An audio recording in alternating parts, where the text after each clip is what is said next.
right, what I have here is, this is a stacking circle cutter. I think this is the biggest one, or the medium one.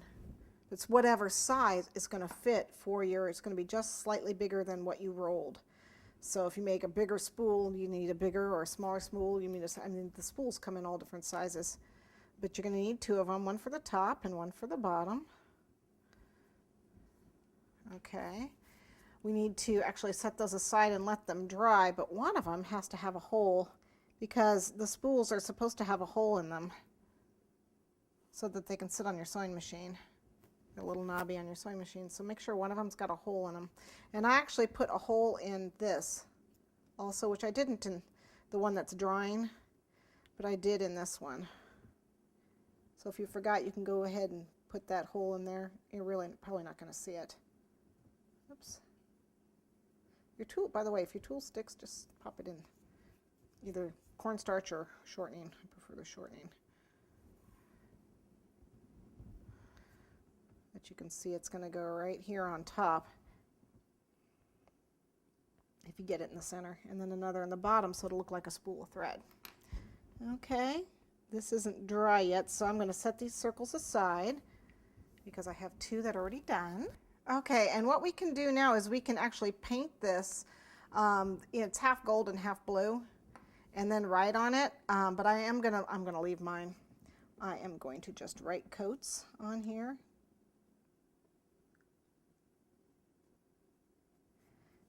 And it's dual duty usually.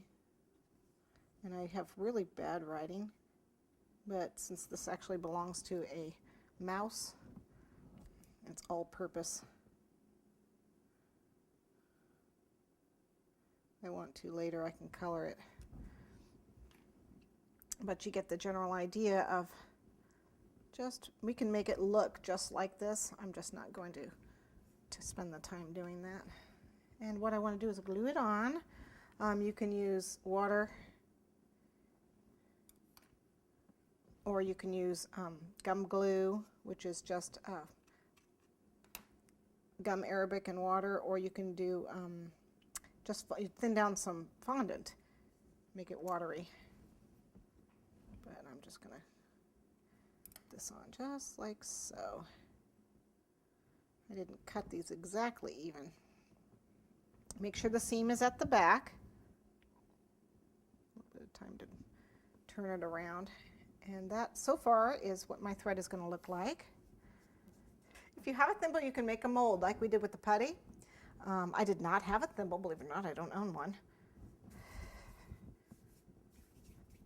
And so what I did was roll a ball, and then kind of make it kind of wide at the bottom, wider at the bottom and skinnier at the top thimble, because it fits on your pinky, so it spreads out a little bit, not much. So I basically just put it on the counter and kind of turned around and flattened the top a little bit. It is a little rounded at top. Okay, just like so. And then what it's got is a whole bunch of little indentations in the top of it. So if you just do a bunch of these and then around the sides. You can use a toothpick to do this. You don't have to use a special, the knife tool. Just